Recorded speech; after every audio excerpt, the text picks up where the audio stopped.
trash man. I love the lights, they can't withstand hot action. Always love the game, man, with a passion. Off the back where my whole team is smashing. This is the Kodak moment, it's everlasting when they see. Who's back what they want? Who's back what they need? Who's back? Alright, highlights every night. What's going on, Wiz Nation, Mystics Nation? It's another episode of DC Hoopla, and I'm your main man, K. Jose. How you guys doing this wonderful Monday? Washington Wizards win another big game against the Milwaukee Bucks to improve to a 7-3 record. Once again, I didn't see this. Didn't see it coming. I don't think anybody else saw this coming. But this team is playing very good basketball as we speak. Even when everybody is not able to contribute, play well, we seem to still manage to win ball games despite any type of challenges that we are faced with. Now, of course, the Milwaukee Bucks were without Chris Middleton. They were without Brook Lopez. So those are key players that they didn't have, that didn't play yesterday. And the Washington Wizards still took care of business. Despite Giannis giving you 29 and 18. Giannis also shot 5 for 12 from the free throw line. So that's what contribute to Milwaukee losing the ball game. They didn't get anything from their bench. I mean, if you think about it, they only got 13 bench points. When you get 13 bench points, 9 times out of 10, you are going to lose the ball game. As a team, Milwaukee only shot 39%.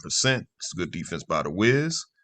They shot 27% from three-point range to the Wizards shooting 40%.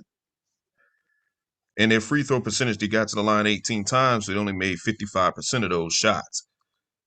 The Wizards only made 61% of their free throws. So the good thing for the Washington Wizards as a home team are these stats that follows. 50% from three-point shooting. Field goal percentage. 40% from the three-point shooting. 50 points in the paint. 34 bench points. We win the ball game. The bench points are 34 points. 11 points fast break points. We win the ball game. Because if it wasn't for the fact that Milwaukee shot bad, we would have lost because we had 19 turnovers to their 12 turnovers. They had 14 steals to our 8 steals. But we assisted the ball 24 times. We also got out-rebounded offensively 16-4. They had 49 rebounds as a total team. So those imperfection stats that I mentioned, plus the three-point shooting by Milwaukee and the free throw percentage by Milwaukee, along with the bench points, is one of the reasons why we won the ball game. Because they didn't shoot well. Any other time, we would have lost. Beal led the Wizards with 30 points, 14 of 22 shooting. Not a bad shooting night. He had 8 assists, 5 boards. He had 6 turnovers. I will talk about that a little bit later. Dinwiddie finished the game out with 6 points, but he made a big play. But Dinwiddie only had 8 shots. KCP had 6 shot attempts. Gafford had 6 shot attempts.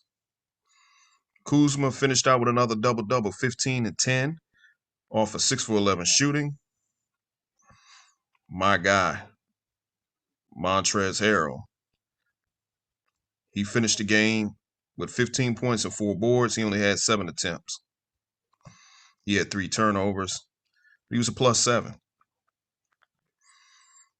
So Wes Unseld got these guys playing and got us playing very good basketball. Is it too early to say that this team has turned the corner? Some people will say no. Some people will say yes. For the ones who say no, I can't be mad at you for saying no, it's not too early, because this team has not been known to have good starts. So when you finally see a great start, you're happy about it. For the ones who say yes, it's too early, can't be mad at them either, because history shows that this team doesn't normally have great starts. And even when they do have a good start, not as a great one as we're having right now, you're always thinking that eventually reality is going to sink in and we'll eventually lose the ball games. We'll start losing games. I'm more of the wait and see approach. I'm liking what I'm seeing so far, but what I'm trying not to do is pull the cart before the horse. It is a lot different. I love what Wes Unseld Jr. is doing. I love his coaching style. I love the fact that he's holding the players accountable. I like how he doesn't get too high on a lot of things. But me being a diehard Wizards fan and knowing the history of this team, there are times where I'm thinking to myself, how long is it going to last before reality kicks in, before we start actually losing these ball games? You know, some of these games, as I mentioned before, we've been able to win due to certain things going our way. And normally, you know, you would sit there and say, well, we don't care about those things. But I'm thinking in the back of my mind, eventually, these will be games that later down the road, when we get into the month of December, January, February, March, those are games that we probably won't be so lucky to win. You know, some players can possibly get hurt down the road. Injuries is a part of the game. We should know that because we don't have Thomas Bryant, even though I think we would be doing this even if Thomas Bryant was healthy. I mean, he's not necessarily needed. Bertans is not shooting that well, but him not shooting that well is not necessarily needed for the success. Bradley Beal hasn't really shot that well this season. We went 4-1 with him shooting bad. We even won a game with him not even playing. So it doesn't really matter. This is the type of team that we can handle different adversity. We can handle being without something.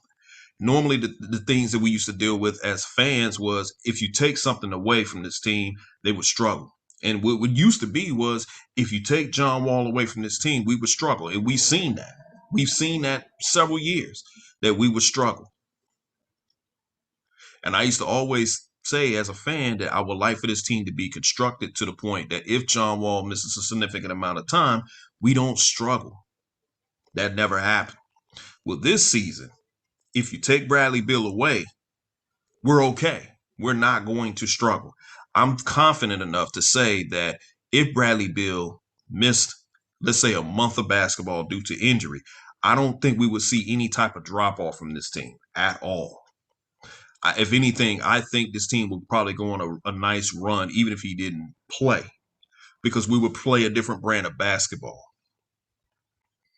Hence to Spencer Dinwiddie not really being effective. I know a lot of people have been talking about the fact he hasn't been aggressive these last several games.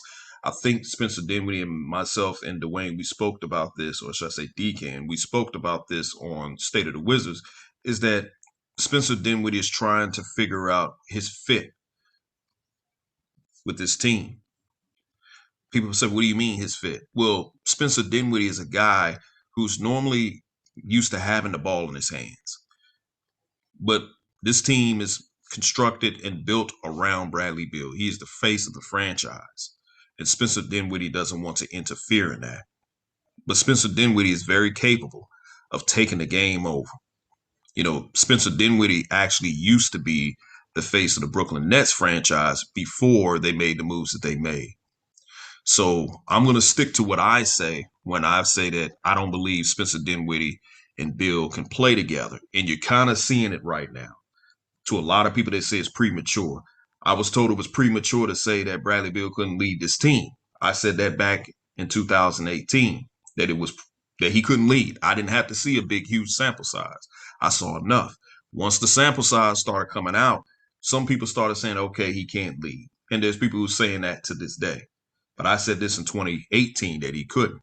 So I'm saying this now in 2021, and I'm saying it prematurely to a lot of people because that's how the way they look at it, that Spencer Dinwiddie and Beal can't really play together because somebody's got to defer. And Spencer Dinwiddie is doing a lot of deferring.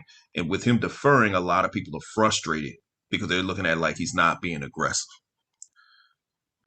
But you know Spencer Dinwiddie can be aggressive because all you have to do is look at that Indiana Pacers game when he put up 34 points. So, congratulations to the home team for winning. Let's take a look at the next several games that we're about to face, that we have. So, Wednesday evening, we play Cleveland in Cleveland. Now, Cleveland is 7-4. Could be too early with them too, but they're 7-4. The thing is, as I've always said, and I've said on Twitter, we got to treat all these teams as professional basketball teams. You know, they are who they are, but they're still a very good basketball. They're still a pro basketball team. Now, Cleveland they're ranked 9th in field goal percentage, and we're ranked 8th. So we're actually neck and neck. We rebound the basketball better than Cleveland do because we're 6th in the league in rebounding. So when you look at statistically, everything kind of favors the Washington Wizards. Now, Cleveland shoots better from the three-point line than we do, not by much. They shoot 34% to our 33%. We shoot better than they do from the free throw line. Cleveland is 30th when it comes down to fouls, so they don't really foul as much. And in assists, Cleveland assists the ball better than we do. They're ranked 5th to us being ranked 21st. Cleveland turns the ball a little bit more than we do because they turn it over 16.5 times to the point where we only turn it over. Well, actually, correction. No, I'm right. I'm right because we don't turn the ball over as much as they do. Cleveland steals the ball more than we do. They average 7.7 steals, so that's going to be not a gimme. Then we play the Orlando Magic on Saturday. We play them in Orlando. They're 3-8. Not a good team. So I would say that's a gimme. A lot of things work in our favor. Then after we play Orlando, we got another gimme, in my opinion, and that's against the Pelicans, which they are 1-9. They're kind of like in a whole disarray. Zion hasn't been playing. And then after that, we play Charlotte next Wednesday on the 17th in Charlotte. And then we have a back-to-back game where we play the Miami Heat. That's going to be a test because they're 7-2. And then we play the Miami Heat on the 20th at home. So it's a home-at-home type game with the Heat. So this month, there's some games in it that I know that we can actually win. And there's some games in there that I believe will be a challenge. You know, we got a little mini West Coast trip that we go on. And at the end of the month, we go to New Orleans and we play at OKC and we play at Dallas and then we play at San Antonio. I don't care what anybody say. We don't never fare well against San Antonio, but maybe this year we'll actually do better under Wes Unseld Jr. with San Antonio. So all in all, man, the Wizards are playing very good basketball. I'm going to kind of wait and reserve my right before I actually sit here and say that I think we're what our record is saying we are, because things can happen. But I like the direction that we're going in. Before I end, I want to address a couple of things. One of the things I want to address is Wiz fans, and I'm going to do it again. I'm going to do it every chance I get. You guys out here who keep talking about Tatum2DC, stop it. I'm going to say it again. Stop it. Stop it. Do you really think the Boston Celtics are going to choose Marcus Smart over Jason Tatum? And you think they're going to build a team around Jaylen Brown and Marcus Smart? That's not happening. They're not going to trade Jason Tatum to DC. So stop it. And I don't want us to be giving up Denny and Rui Hachimura because I'm starting to see people giving Denny his props now defensively. Some of these people who are giving him his props are the same ones who said they wanted to trade him away. Now they want to give him his props. We're not getting Jason Tatum, so stop it. Another thing, and I know this is definitely not going to be favorable, but I don't care. You know, I saw what Bradley Beal spoke about Ted Cruz, saying he doesn't rock with him. Says Ted Cruz knows he doesn't rock with him. Bill, Ted Cruz don't care if you don't rock with him. That doesn't change anything. And my thing is, why are you now addressing something like this? You said what you said a month and a half ago. Ted Cruz said what he said a month and a half ago. Why are you now addressing it? And there's a lot of people out there who support Ted Cruz, who likes Ted Cruz, but they also like Bradley Beal. For you guys out there who like Bradley Beal and you like Ted Cruz, are you going to stop liking Bill because of the fact he said he doesn't rock with Ted Cruz now? I mean, I know some of you guys kind of cut your ties with LeBron James for his political views, but being so that Bill is saying he doesn't rock with Ted Cruz, are you going to have a problem with Bradley Beal now, the fact that he said that? Probably not, because Bill also said he's unvaccinated. And I know a lot of you people out here, have been very vocal about people who are getting vaccinated, and you're very, very vocal of why you're not vaccinated. Bill has spoke his piece about why he's not vaccinated, but he got supported by a guy like Ted Cruz. Ted Cruz said he stood with Kyrie Irving. Kyrie Irving hadn't spoken anything about that. Jonathan Isaac hadn't spoken anything about that. They're not concerned about it. But Bill felt the need to say something.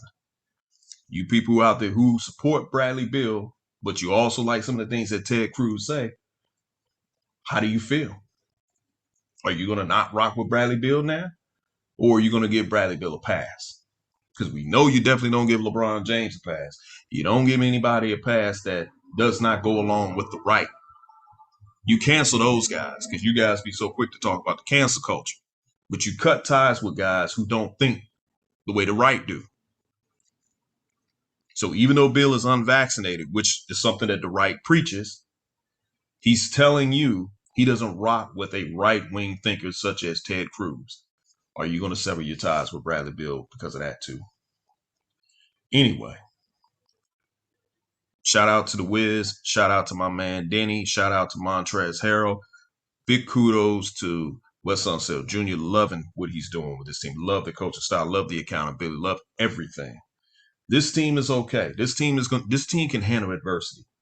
You take somebody away, we're gonna be able to move on strong. It's no more of you take John Wall away, we struggle. Now it's a situation of if you take Bill away, this team doesn't struggle. If John Wall was on this team and you pulled him away, this team doesn't struggle. We have players here that can get the job done. Remember, we have enough. So on that note, this is your main man, K. Jose, one half of State of the Wiz, other half of the Voices of the Unheard. Shout out to the Wiz. Love my team. Proud of them. Love my Mystics. Shout out to Natasha Cloud, too. Shout out to her. I'll talk about that another day, what she said. Oh, one last thing. Because I almost forgot. Bill has to handle that basketball. 6 turnovers is way too many turnovers for Bradley Beal.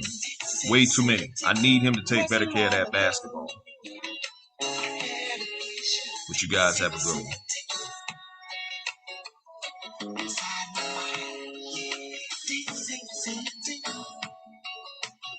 It was all about unity.